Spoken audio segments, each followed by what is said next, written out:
असम बाढ़ 2026 तबाही, चुनौतियां और समाधान। असम एक ऐसा राज्य है जहां लगभग हर वर्ष मानसून के दौरान बाढ़ बड़ी समस्या बन जाती है। वर्ष 2026 में भी लगातार हुई भारी बारिश और ब्रह्मपुत्र तथा उसकी सहायक नदियों के उफान के कारण राज्य के कई जिले भीषण बाढ़ की चपेट में आ गए।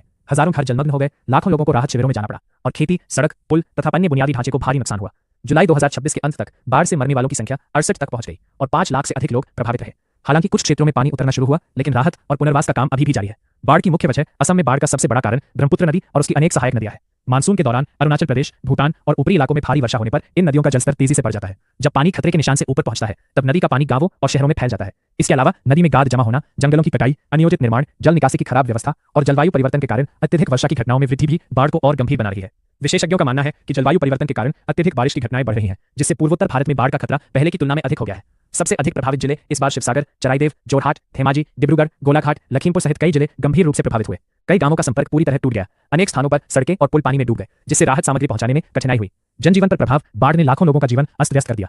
हजारों परिवारों को अपने घर छोड़कर राहत शिविरों में रहना पड़ा। लोगों के सामने भोजन, पीने के पानी, दवाइयों और स्वच्छता जैसी बुनियादी जरूरतों का संकट खड़ा हो गया। कई घर पूरी तरह बह गए, जबकि अनेक कच्चे मकान ढह गए। कृषि को भारी नुकसान। असम की बड़ी आबादी खेती पर निर्भर है। धान सहित कई फसलें पानी में डूब गई। हजारों हेक्टेयर कृषि भूमि प्रभावित हुई। किसानों को आर्थिक नुकसान के साथ साथ अगली फसल की चिंता भी सताने लगी।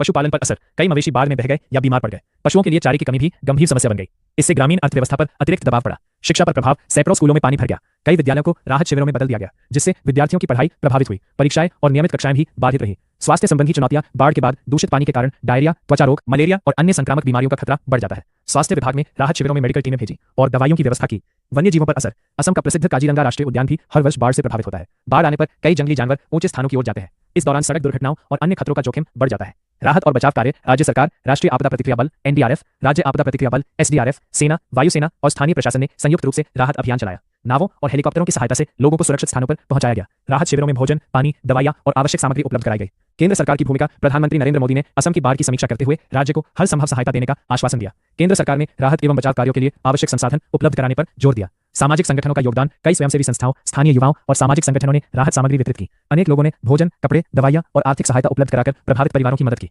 राजनीतिक प्रतिक्रिया। बाढ़ की स्थिति को लेकर विभिन्न राजनीतिक दलों ने सरकार से स्थायी समाधान की मांग की। विपक्ष ने दीर्घकालिक बाढ़ नियंत्रण योजना लागू करने पर जोर दिया। दीर्घकालिक समाधान। विशेषज्ञों का मानना है कि केवल राहत कार्य पर्याप्त नहीं है। ब्रह्मपुत्र नदी की वैज्ञानिक ड्रेजिंग, मजबूत तटबंध, बेहतर जल निकासी, वनों का संरक्षण, आधुनिक बाढ़ पूर्वानुमान प्रणाली, समय पर चेतावनी और योजनाबद्ध शहरी विकास जैसे कदम।